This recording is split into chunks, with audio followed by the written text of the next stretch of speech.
দর্শক আমন্ত্রণ রাতের বাংলাদেশের আয়োজনে শুরুতেই জানাবো শিরোনামগুলো। অতীত স্বৈরাচারী সরকারের অব্যবস্থাপনার কারণেই দেশে বিদ্যুৎ ও জ্বালানি সংকট। কিশোরগঞ্জে প্রধানমন্ত্রী, রাজপথে বিশৃঙ্খলা করলে প্রতিহতের হুঁশিয়ারি। যারা এই দেশের মানুষের জন্য নেওয়া বাস্তব পদক্ষেপগুলোতে বিশৃঙ্খলা তৈরি করবে, তাদের ব্যাপারে আমাদেরকে সতর্ক থাকতে হবে। দণ্ডপ্রাপ্ত শেখ হাসিনাকে ফিরিয়ে দেয়া সহ দিল্লিকে 4 শর্ত ঢাকার। অনুকূল পরিবেশ তৈরি হলেই ভারত সফরে যাবেন প্রধানমন্ত্রী। সরকারি কর্মকর্তা কর্মচারীদের জন্য তৈরি আছে পে স্কেল, জানালেন প্রধানমন্ত্রীর মুখ্য সচিব। যে কোনো সময় ঘোষণা, বাস্তবায়ন চলতি বছরেই। সকাল 5টায় সিরিয়াল লাগাইছে, অলরেডি 3 ঘন্টা হয়ে গেছে। তার ভিতরে পাম্পের ভিতরে যায় দেখবো যে গ্যাস ঢুকতেছে 200 থেকে 250 টাকা। আমাদের দুর্ভোগের কথা তো আর কেউ শুনবে না, আমরা কি কষ্টে আছি সেটা আমরা জানি। ফিলিং স্টেশনগুলোতে যানবাহনের দীর্ঘ সারি, গ্যাস বিদ্যুৎ সংকটের তাৎক্ষণিক সমাধানের সুযোগ নেই বললেন অর্থমন্ত্রী। দর্শক, এছাড়াও রাতের বাংলাদেশে থাকছে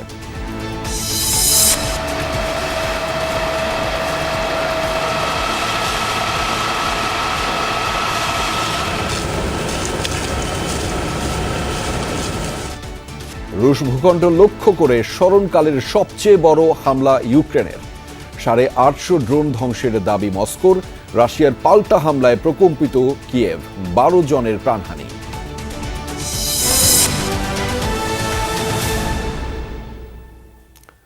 দর্শক, এতক্ষণ শিরোনাম দেখছিলেন, আর আপনাদের সাথে রয়েছি আমি আহমেদ রেজা। এবার জানাচ্ছি বিস্তারিত। জনগণের স্বার্থে নেয়া সরকারের কর্মসূচি বাধাগ্রস্ত করলে সকল শক্তি দিয়ে প্রতিরোধের হুঁশিয়ারি দিয়েছেন প্রধানমন্ত্রী তারেক রহমান। বলেন, বিএনপি যতবার দেশ পরিচালনায় এসেছে ততবারই কিছু রাজনৈতিক দল বিশৃঙ্খলা সৃষ্টির চেষ্টা করেছে। জানিয়েছেন, বিদ্যুৎ ও জ্বালানি খাতে বর্তমান সংকটের জন্য দায়ী পতিত সরকারের অপরিকল্পিত পদক্ষেপ। কিশোরগঞ্জে নানান কর্মসূচিতে যোগ দিয়ে প্রধানমন্ত্রী বলেন, বিএনপির পরিকল্পনা বাস্তবায়িত হলে দেশের মানুষের ভাগ্য পরিবর্তন হবে। সহকর্মী আল আমিন তালুকদারের ক্যামেরায় কিশোরগঞ্জ থেকে জানাচ্ছেন সহকর্মী সাইফুদ্দিন রবিন।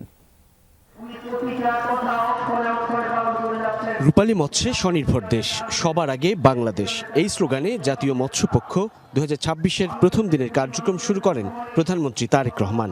পোনা মাছ অবমুক্ত করে মৎস্য খাতে নতুন সম্ভাবনার পথে যাত্রা শুরু করেন। অপেক্ষারত সাধারণ মানুষের সঙ্গে কিশোরগঞ্জের পাকুন্দিয়ায় ব্রহ্মপুত্র নদপাড়েই শুভেচ্ছা বিনিময় করেন প্রধানমন্ত্রী তারেক রহমান। জানান, বাংলাদেশকে কল্যাণমূলক রাষ্ট্র হিসেবে গড়ে তুলতে চায় তাঁর সরকার। 12 ফেব্রুয়ারি নির্বাচনে দেয়া সমর্থনে আস্থা রাখতে জনগণের প্রতি আহ্বান জানান তিনি। বলেন, বিএনপি দেশ ও জনগণের স্বার্থের বাইরে কোনো কাজ করবে না। এখানে যে মৎস্য অবমুক্তকরণ হলো, এই মাছগুলো যখন বড় হবে, এই মাছগুলো যখন ডিম পারবে, বিভিন্ন খালে বিলে ঢুকবে, তখন উপকার কাদের হবে? ওই লন্ডনের মানুষের উপকার হবে না জাপানের মানুষের উপকার হবে? বাংলাদেশের মানুষের উপকার হবে। আমাদের লক্ষ্য, আমাদের উদ্দেশ্য হচ্ছে যে বাংলাদেশকে একটি কল্যাণমুখী রাষ্ট্র হিসাবে গড়ে তুলতে চায়। প্রধানমন্ত্রী তারেক রহমান বলেন, বিএনপিকে যতবার জনগণ দেশের দায়িত্ব দিয়েছে ততবারই কিছু সংখ্যক রাজনৈতিক দল বিশৃঙ্খলা সৃষ্টির চেষ্টা করেছে। যারা রাজপথে বিশৃঙ্খলা করবে কিংবা দেশের মানুষকে বিভ্রান্ত করবে, তাদের বিরুদ্ধে রুখে দাঁড়ানোর আহ্বান জানান সরকার প্রধান। দেশের স্বার্থের বিরুদ্ধে যারা কাজ করবে, যারা বিশৃঙ্খলা তৈরি করবে, যারা জনগণের স্বার্থে নেওয়া বিভিন্ন কর্মসূচি বাধাগ্রস্ত করবে, তাদেরকে জনগণের সকল শক্তি নিয়ে তাদেরকে প্রতিরোধ করবে। যে কোনো মূল্যে আমাদেরকে দেশের শান্তি রক্ষা করতে হবে। প্রধানমন্ত্রী জানান, দেশ জুড়ে চলমান বিদ্যুৎ সংকটের জন্য দায়ী পতিত সরকারের অপরিকল্পিত পদক্ষেপ। সংসদের আসন্ন অধিবেশনে নতুন সরকার বিদ্যুৎ নিয়ে 10 বছরের পরিকল্পনা তুলে ধরবে বলেও জানান সংসদ নেতা তারেক রহমান। এই যে বিদ্যুতের সমস্যা, এই সমস্যা স্বৈরাচার অপরিকল্পিত বিভিন্ন পদক্ষেপের জন্য আজকে বিদ্যুৎ এবং জ্বালানির এই অবস্থা। এই আগামী 27 তারিখে আবার জাতীয় সংসদের অধিবেশন শুরু হবে।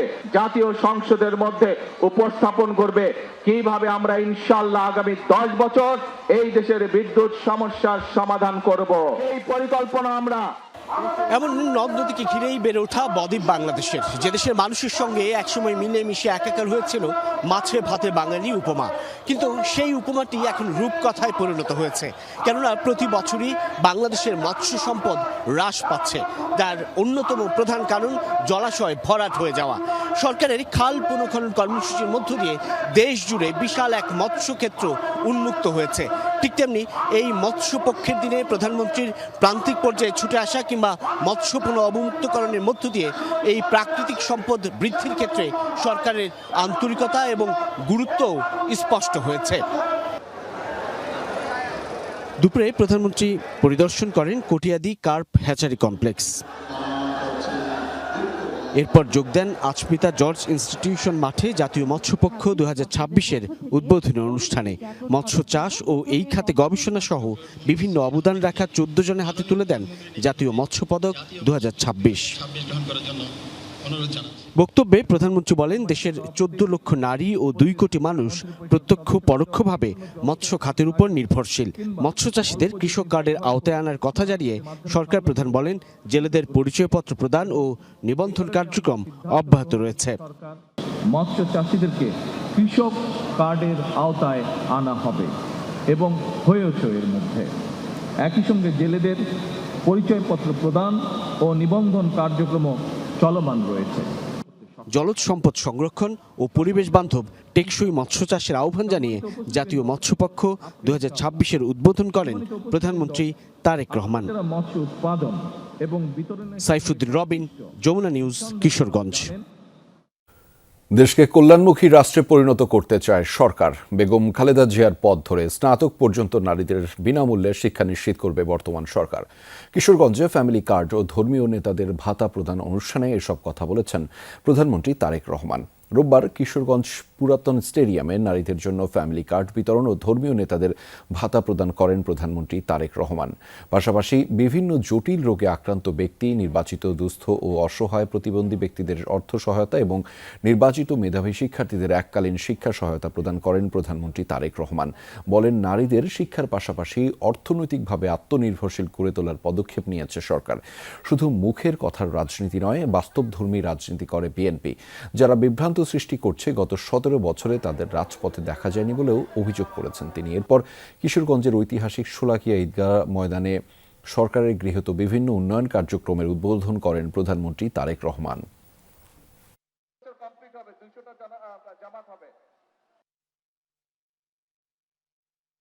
দেশে অনেক বিভ্রান্তকারী আছে, অনেক রটনাকারী আছে।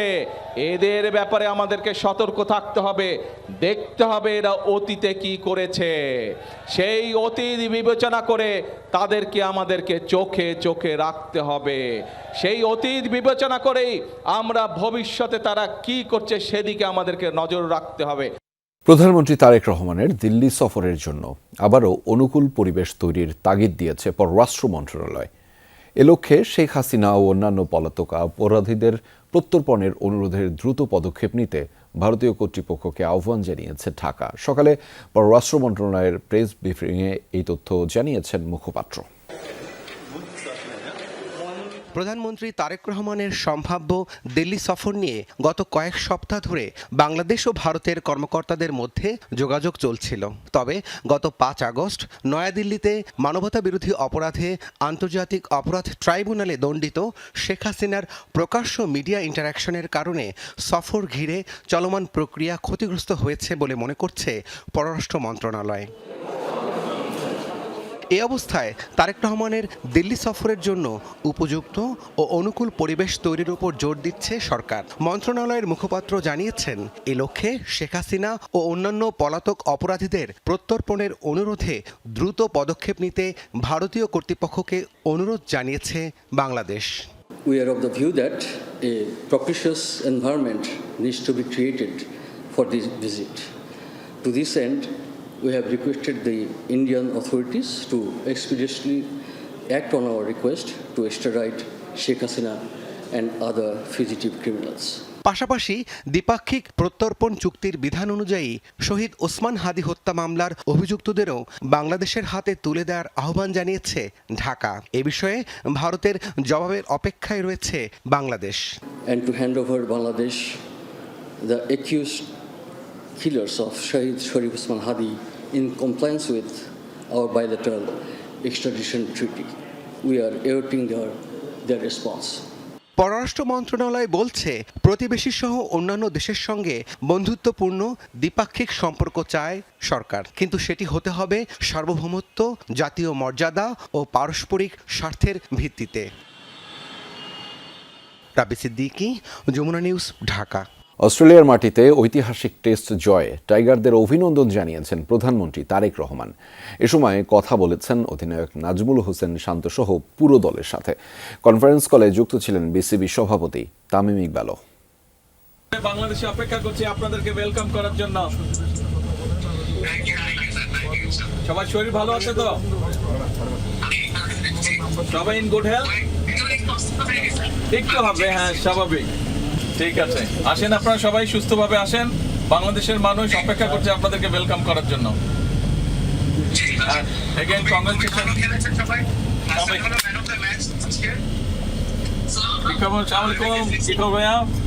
Everything okay? আমি আছি আলহামদুলিল্লাহ ভালো।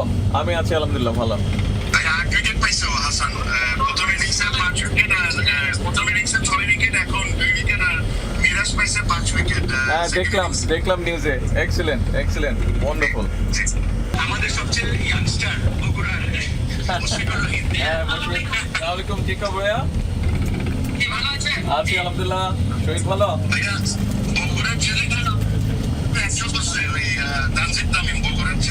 বগুড়ার না, ও বাংলাদেশের ছেলে। ও বগুড়ার না, বাংলাদেশের ছেলে।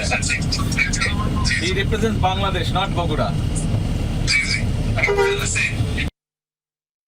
রাজধানীর ডেমরায় বোমা সদৃশ বস্তুসহ একজনকে গ্রেফতার করেছে পুলিশ। জিজ্ঞাসাবাদের জন্য আরও এক সন্দেহভাজনকে আটক রাখা হয়েছে। রোববার বিকেলে পশ্চিম বক্সনগরের নিঝুমবাগ এলাকায় গরিবের নেওয়াজ মসজিদের রোডে অভিযান শুরু হয়। পুলিশের counter terrorism and transnational crime unit ও অ্যান্টি টেরোরিজম ইউনিটের যৌথ অভিযানের পর পুলিশ জানিয়েছে জুয়েল ভুইয়া নামের এক যুবকের গতিবিধি সন্দেহজনক মনে হলে তাকে তল্লাশি করা হয়। এ সময় তার হেফাজতে থেকে দুটি বোমা সদৃশ বস্তু পাওয়া যায়। অভিযান চলাকালীন ঘটনাস্থল থেকে আরিফ চৌধুরী নামের আরেক সন্দেহভাজনকে আটক করা হয়েছে। উদ্ধার দুটি বস্তু পরীক্ষা নিরীক্ষা করছে আভিযানিক দল। বোমা সদৃশ কিছু বস্তু পাওয়া গেছে। পরে সে জানতে পারলাম যে বোমা পাওয়া গেছে দুটি, যার মধ্যে একটি অলরেডি নিষ্ক্রিয় করা গেছে। বাসায় যাচ্ছিলাম, দেন আমি দেখতে পাই যে মানুষের ভিড়, জানতে পারলাম যে বোমা সহ দুইজনকে আটক করা হয়েছে। গত 24 ঘন্টায় সারা দেশে হাম উপসর্গে 6 জন এবং ডেঙ্গুতে আক্রান্ত হয়ে 3 জন মারা গেছে। স্বাস্থ্য অধিদপ্তর থেকে প্রেস বিজ্ঞপ্তিতে এই তথ্য জানিয়েছে। এ নিয়ে গত 15 মার্চ থেকে এখন পর্যন্ত হামের উপসর্গে মারা গেছে 809 জন এবং নিশ্চিত হামে মৃত্যু 99 জনের। সব মিলিয়ে মৃত্যুর সংখ্যা 908। এদিকে দেশে গত 24 ঘন্টায় ডেঙ্গুতে আক্রান্ত হয়ে মারা গেছে 3 জন, এর মধ্যে পুরুষ 2 জন এবং 1 জন নারী। একই সময়ে ডেঙ্গু আক্রান্ত 805 জন হাসপাতালে ভর্তি রয়েছেন। এ নিয়ে চলতি বছরের জানুয়ারি থেকে এখন পর্যন্ত ডেঙ্গুতে সারা দেশে 70 জন মারা গেছেন। তাদের মধ্যে 43 জন নারী এবং 27 জন পুরুষ। রাষ্ট্রপতি পদে বিএনপি প্রার্থী মির্জা ফখরুল ইসলাম আলমগীর ও 11 দলীয় ঐক্যের প্রার্থী অলি আহমদের মনোনয়নপত্র বৈধ ঘোষণা করেছে নির্বাচন কমিশন। রোববার নির্বাচন ভবনে প্রার্থীদের প্রতিনিধিদের সামনে মনোনয়নপত্র বাছাইয়ের পর এই ঘোষণা দিয়েছেন নির্বাচনী কর্তা প্রধান নির্বাচন কমিশনার এএমএম নাসির উদ্দিন। এ সময় বিএনপি নেতা গয়েশ্বরচন্দ্র রায় বলেছেন, সংবিধানের 70 অনুচ্ছেদ সংশোধনের বিষয়ে সংসদের পরে আলোচনা হতে পারে, রাষ্ট্রপতি নির্বাচনের আগে নয়। গত বৃহস্পতিবার রাষ্ট্রপতি নির্বাচনের মনোনয়নপত্র জমা দেওয়ার পর রোববার এসব মনোনয়নপত্র যাচাই বাছাই হয়। এদিন নির্বাচন ভবনে রাষ্ট্রপতি নির্বাচনের নির্বাচনী কর্তা প্রধান নির্বাচন কমিশনার এএমএম নাসির উদ্দিন প্রার্থীদের প্রতিনিধিদের সামনে মনোনয়নপত্র বাছাই করেন। সকালে 11 দলীয় ঐক্যের রাষ্ট্রপতি প্রার্থী অলি আহমদের মনোনয়নপত্রের কাগজপত্র পরীক্ষা করা হয়। তিনি 2টি মনোনয়নপত্র জমা দিলেও প্রথমটি বৈধ হওয়ায় দ্বিতীয়টি নিয়ে আলোচনার প্রয়োজন হয়নি। পরে 11 দলীয় ঐক্যের নেতারা বলেন, সংবিধান সংস্কার করে রাষ্ট্রপতি নির্বাচন হলে সংসদ সদস্যদের মতামতের প্রতিফলন ঘটত। মনে হয় না এটা প্রত্যাহার করা হবে, কেননা 11 দলীয় জোটে সিদ্ধান্ত নিয়েই আমরা নির্বাচনে শেষ পর্যন্ত অংশগ্রহণ করার জন্য আমরা এই মনোনয়নপত্র জমা দিয়েছি। দুপুরে নির্বাচন ভবনে আসে বিএনপির প্রতিনিধি দল। নির্বাচনী কর্তা তাদের প্রার্থী মির্জা ফখরুল ইসলাম আলমগীরের মনোনয়নপত্রও বৈধ ঘোষণা করেন। পরে বিএনপির জাতীয় স্থায়ী কমিটির সদস্য গয়েশ্বর চন্দ্র রায় জানান, রাষ্ট্রপতি নির্বাচন ইস্যুতে প্রচলিত সংবিধান অনুযায়ী কাজ করবে বিএনপি। প্রচলিত সংবিধান অনুযায়ী আমাকে পথ চলতে হবে। সেই সংবিধানে আমার যেখানে বাধা আছে সেই বাধা অতিক্রম করার জন্য আমাকে সংসদ থেকে সংশোধন করতে হবে। এর বাইরে না, রাস্তাঘাটে বলে লাভ নাই। নির্বাচন কমিশনের সিনিয়র সচিব আখতার আহমেদ বলেছেন, 18 আগস্ট বিকেল 4টা পর্যন্ত মনোনয়নপত্র প্রত্যাহার করতে পারবেন রাষ্ট্রপতি প্রার্থীরা। এখন দুটাই মনোনয়নপত্র ভ্যালিড। 20 তারিখ বিকাল 2টা থেকে বিকাল 5টা পর্যন্ত নির্বাচন। তানভীর মৌসুম, যমুনা নিউজ, ঢাকা। সরকারি চাকরিজীবীদের জন্য চূড়ান্ত হয়েছে নতুন বেতন কাঠামো। দীর্ঘ পর্যালোচনার পর শুরু হবে বাস্তবায়ন। প্রধানমন্ত্রীর মুখ্য সচিব এবিএম আব্দুল সাত্তার জানিয়েছেন, সরকারি কর্মকর্তা কর্মচারীদের জন্য পে স্কেল তৈরি রয়েছে, যে কোনো সময়ে ঘোষণা দেবে সরকার। স্পষ্ট করেন, বাস্তবায়নেরও হবে না কোনো দীর্ঘসূত্রিতা। তবে তিনি স্বীকার করেছেন, পে স্কেলের ফলে কিছুটা বাড়তে পারে মূল্যস্ফীতি, তা মেনে নিতে হবে। দীর্ঘ সময় ধরে উচ্চ মূল্যস্ফীতিতে চাপে সীমিত আয়ের মানুষ। শোচনীয় অবস্থা সরকারি চাকরিজীবীর বড় একটি অংশের। আয় ব্যয়ের হিসাব মিলছে না তাদের। এই অবস্থায় তাদের বেতন বাড়াতে কমিশন গঠন করে অন্তর্বর্তী সরকার। 6 মাসের রিপোর্ট দেয় জাকির আহমেদ খান কমিশন। সর্বনিম্ন 20 স্কেলের চাকরিজীবীর মূল বেতন সুপারিশ করা হয় 20,000 টাকা। চলমান সর্বনিম্ন বেতন 8,250 টাকা। সর্বোচ্চ প্রথম স্কেলের মূল বেতন এখন 78,000 টাকা। এই বেতন বৃদ্ধি করে সুপারিশ করা হয় 1,60,000 টাকা। গড়ে বৃদ্ধি করা হয় 100 থেকে 140%। তবে অন্তর্বর্তী সরকার কার্যকর করেনি নতুন বেতন কাঠামো। ক্ষমতা গ্রহণের পর পে স্কেল নিয়ে কাজ শুরু করে বিএনপি সরকার। বাজেটে দেওয়া হয় অর্থ বরাদ্দ এবং বাস্তবায়নের প্রতিশ্রুতি। দীর্ঘ প্রতীক্ষার পর আসছে সুখবর। রোববার দুপুরে সচিবালয়ে এক ব্রিফিংয়ে প্রধানমন্ত্রীর মুখ্য সচিব জানান, পে স্কেলের ফলে সরকারের সামনে অর্থনৈতিক চাপ তৈরি হবে, তারপরও শিগগিরই দেওয়া হবে ঘোষণা। পে স্কেল তো বিবেচনাধীন আছে এবং গভর্নমেন্টের কমিটমেন্ট আছে, এটা আমরা বাস্তবায়ন করব এবং এটা চূড়ান্ত পর্যায়ে আছে, যে কোনো মুহূর্তে পে স্কেল ঘোষণা হতে পারে। বেতন বৃদ্ধির ফলে উস্কে যাবে মূল্যস্ফীতি স্বীকার করে মুখ্য সচিব বলেন, এটি মেনে নিতে হবে। মূল্যস্ফীতির সঙ্গে সামঞ্জস্য রেখে তাদের বেতন বাড়াতে হবে। এটা হয়তো জনগণের জন্য একটু কষ্টকর হবে, কিন্তু এটা তো ঠিক যে কর্মকর্তা কর্মচারীরা তারা তাদের মূল্যস্ফীতির সঙ্গে জীবনযাত্রার যে সমন্বয় সেটা দাবি করে। বর্তমানে সরকারি কর্মচারী এবং পেনশনভোগীর সংখ্যা প্রায় 20 লাখ। বেতন ভাতা বাবদ বছরে ব্যয় হচ্ছে 1,30,000 কোটি টাকার বেশি। রিমন রহমান, যমুনা নিউজ, ঢাকা। কারাগারে আটকে রাখার সময় প্রয়াত বিএনপি চেয়ারপারসন বেগম খালেদা জিয়ার উন্নত চিকিৎসার ব্যবস্থা করেনি বিগত সরকার। তাকে ফুড পয়জনিং করা হয়েছে। খালেদা জিয়ার জন্মদিন উপলক্ষে জাতীয়তাবাদী আইনজীবী ফোরামের দোয়া ও আলোচনা সভায় এমন অভিযোগ করেছেন বিএনপির স্থায়ী কমিটির সদস্য রুহুল কবির রিজভী আহমেদ। সুপ্রিম কোর্ট আইনজীবী সমিতির মিলনায়তনে এই অনুষ্ঠানে রিজভী বলেন, একটি কমিটি করে এ বিষয়ে তদন্ত হওয়া দরকার। বলেন, আইনের শাসন প্রতিষ্ঠা করতে পারলেই বেগম জিয়াকে শ্রদ্ধা জানানো হবে। আর কেউ গুম ও রাষ্ট্রীয় হত্যার সাহস করেন না, এমন একটি নির্ভয় সমাজ গড়তে পারলেই তাকে শ্রদ্ধা জানানো হবে। আমরা যদি আইনের শাসন প্রতিষ্ঠা করতে পারি তাহলেই বেগম জিয়াকে শ্রদ্ধা জানানো হবে। আমরা যদি কথা বলার স্বাধীনতা, সব মত একটি জায়গায় একটি দেশে তারা কথা বলবে, কেউ গুমের ভয় করবে না, কেউ গুপ্ত হত্যার ভয় করবে না, কেউ রাষ্ট্রীয় কোনো হত্যার ভয় করবে না। এই ধরনের একটি নির্ভয় গণতান্ত্রিক সমাজ গড়ার যে যদি আমরা নিশ্চিত করতে পারি তাহলেই বেগম খালেদা জিয়াকে আমরা শ্রদ্ধা জানাতে পারবো। রাজধানীর সিএনজি ফিলিং স্টেশনগুলোতে আজও গ্যাসের তীব্র সংকট ছিল। কোথাও ঘন্টার পর ঘন্টা লাইনে দাঁড়িয়েও মিলছিল না গ্যাস। স্বল্প চাপের কারণে অনেক ফিলিং স্টেশন বন্ধ রাখা হয়েছে। এতে বিপাকে চালক ও পরিবহন খাত সংশ্লিষ্টরা। যে কয়টি পাম্প চালু আছে সেগুলোতেও চলছে ধুকে ধুকে। গ্যাসের চাপ না থাকা এবং সরবরাহ বন্ধ থাকায় রাজধানীর বেশিরভাগ ফিলিং স্টেশন বন্ধ রয়েছে। সপ্তাহের প্রথম কর্মদিবসে গ্যাস সংকটে ভোগান্তি কয়েক গুণ বেড়েছে। যেসব পাম্পে গ্যাস আছে সেখানে পর্যাপ্ত চাপ নেই, তাই ঘন্টার পর ঘন্টা লাইনে দাঁড়িয়েও চাহিদা মতো গ্যাস নিতে পারছেন না পরিবহন চালক মালিকরা। আজকে সকাল ৬টার সময় এখানে কয়টার সময় কি গ্যাস হয় তা ফুল গ্যাস পাবো না নেই। প্রতিদিন তো ভোগান্তি আছে। এই সকাল ৫টায় উঠে আইছি, সিরিয়াল লাগাইছি। অলরেডি ৩ ঘন্টা হয়ে গেছে, তার ভিতরে পাম্পের ভিতরে যায় দেখবো যে গ্যাস ঢুকতেছে ২০০ থেকে ২৫০ টাকা। আমাদের দুর্ভোগের কথা তো আর কেউ শুনবে না। আমরা কি কষ্টে আছি সেটা আমরা জানি। আমাদের অফিস ৯টায়, এখন কেমন যেমন সমস্যার মধ্যে আছি, তেলও পাচ্ছি না, যে তেলও মানে আমাদের সীমিত দেয়। গ্যাসের জন্য আমাদের ১৪ ঘন্টা, ১৫ ঘন্টা, ১৮ ঘন্টা, ২০ ঘন্টা পর্যন্ত ডিউটি করা লাগে। যে কয়টি পাম্পে গ্যাস মিলছে সেখানেও করুণ দশা। দীর্ঘ অপেক্ষার পর সিলিন্ডারে ঢুকছে সামান্য গ্যাস। এই সংকটে সবচেয়ে বেশি বিপাকে সিএনজি অটোরিকশা ও রাইড শেয়ারিং সেবায় যুক্ত চালকরা। গ্যাস না পাওয়ায় কমেছে আয় রোজগারও।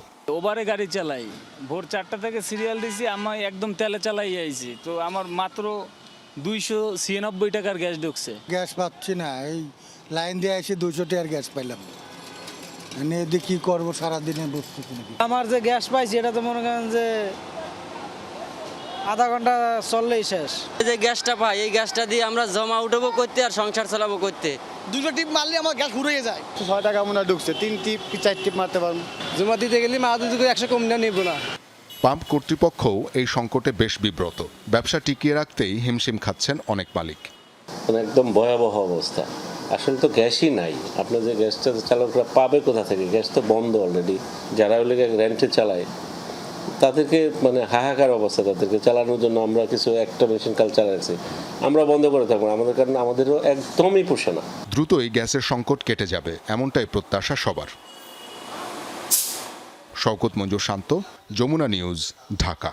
গ্যাস ও বিদ্যুতের তীব্র সংকট এবং চাঁদাবাজির দৌরাত্ম্যে চরম মন্দা নেমে এসেছে স্থানীয় ব্যবসা বাণিজ্যে। এর উপরে সড়কের বিশৃঙ্খলা যেন মরার উপর খাড়ার খা। এতে প্রতিদিনই বিপুল আর্থিক ক্ষতির মুখে পড়ছেন রাজধানীর ব্যবসায়ীরা। এমন পরিস্থিতিতে ব্যবসা পরিবেশ সহজ করতে একদিনেই ট্রেড লাইসেন্স প্রদান, চাঁদাবাজি বন্ধ এবং সুশাসন নিশ্চিতের প্রতিশ্রুতি দিয়েছে ঢাকা দক্ষিণ সিটি কর্পোরেশন ও পুলিশ প্রশাসন। ধারাবাহিক জ্বালানি সংকটে কমেছে উৎপাদন, ফলাফল বেচাকেনায় ধস, সঙ্গে যোগ হয়েছে নানা প্রশাসনিক জটিলতা, ট্রেড লাইসেন্স নিবন্ধন আর নবায়ন ফি বৃদ্ধি। চাঁদাবাজির উৎপাত থেকেও নেই রেহাই। ব্যবসা পরিচালনায় হিমশিম অবস্থা ব্যবসায়ীদের। ফোনে আমাদেরকে হুমকি দেওয়া হচ্ছে, বলা হচ্ছে যে আপনার মিটিং আছে, জুম মিটিংয়ে আসেন। কালকেও আমাকে সেটা বলছে, আপনার কাছে একটা ওটিপি আমার মোবাইলে আছে, পাঠিয়েছি, সেটা আপনি আমাকে সেন্ড করেন, আমি দেবো। পরে আমি বলছি কেন তোমাকে ওটিপি দেবো। নগরের ভোগান্তি আরও বাড়িয়ে দিয়েছে সড়কের তীব্র জ্যাম। কোনো নিয়মনীতি না মেনে যত্রতত্র অটোরিকশা চলায় স্থবির হয়ে থাকে রাস্তাঘাট। সময় মতো সরবরাহ করা যায় না পণ্য, প্রতিদিন নষ্ট হচ্ছে কর্মঘণ্টা। মাত্র 4-5 কিলোমিটার পথ আসতে 2-2.5 ঘন্টা লেগে যায়। আমরা সময় মতো অফিসে পৌঁছাতে পারি না। ব্যাংকিংয়ের সমস্যা হয়। সবচেয়ে বড় সমস্যা হচ্ছে অটোরিকশা। সর্বক্ষেত্রে ইভেন এরা এত বেশি ডেসপারেট হয়ে গেছে যে এদের সাথে পেরে ওঠা যায় না।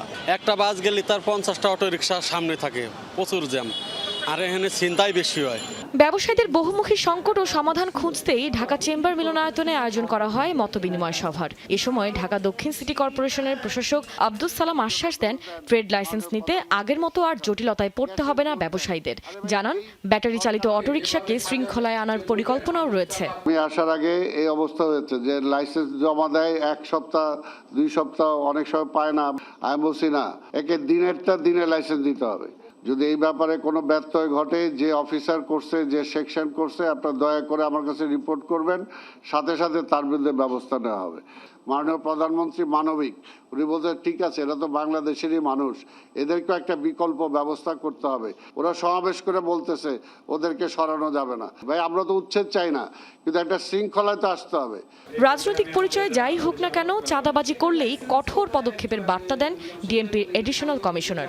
ইতিমধ্যেই কিন্তু অনেক গ্রেফতার করেছি। বর্তমান সরকার অত্যন্ত কঠোর এই বিষয়। চাঁদাবাজির যে কোনো ঘটনা যদি ঘটে, সেটা সরকারি দল হোক আর অপোজিশন যারাই করুক না কেন, আইনের ক্ষেত্রে সর্বোচ্চ শক্তি প্রয়োগের জন্য নির্দেশ আছে। সভায় জানানো হয় প্রতি শনিবার নাগরিকদের ভোগান্তি সরাসরি শোনার উদ্যোগ নিয়েছে city corporation. Kashfia Ruhi, Jamuna news, Dhaka. রাতারাতি নয়, জ্বালানি সমস্যার সমাধানে 2 বছর সময় লাগবে বলে জানিয়েছেন অর্থ ও পরিকল্পনা মন্ত্রী আমির খসরু মাহমুদ চৌধুরী। সকালে রাজধানীর এক হোটেলে American chamber of commerce in Bangladesh AmCham আয়োজিত সেমিনারে কথা বলেছেন তিনি। আয়োজনে ব্যবসায়ীদের বিভিন্ন প্রশ্নের উত্তরের পাশাপাশি মন্ত্রী শেয়ার বাজার ও ব্যাংক ব্যবস্থাপনার সংকট নিয়েও কথা বলেন। নীতি সংস্কার ও কার্যকর বাস্তবায়নের মাধ্যমে বিনিয়োগকারীদের আত্মবিশ্বাস ফিরিয়ে আনার বিষয়ে সেমিনার। হোটেল ইন্টারকন্টিনেন্টালে আয়োজক American chamber of commerce in Bangladesh AmCham। আয়োজনে একমাত্র আলোচক অর্থ ও পরিকল্পনা মন্ত্রী আমির খসরু মাহমুদ চৌধুরী। নির্ধারিত বক্তব্যে মন্ত্রী জানান, রাতারাতি বিদ্যুৎ ও গ্যাসের সমস্যা সমাধান করা সম্ভব নয়। জানান, চলমান জ্বালানি সমস্যার সমাধানে এখনই পদক্ষেপ নিলে ফল পেতে 2 বছর সময় লাগবে। কারণ হিসেবে অর্থমন্ত্রী বলেন, ভাসমান LNG টার্মিনাল তৈরি করতেও 1.5 থেকে 2 বছর সময় লাগবে।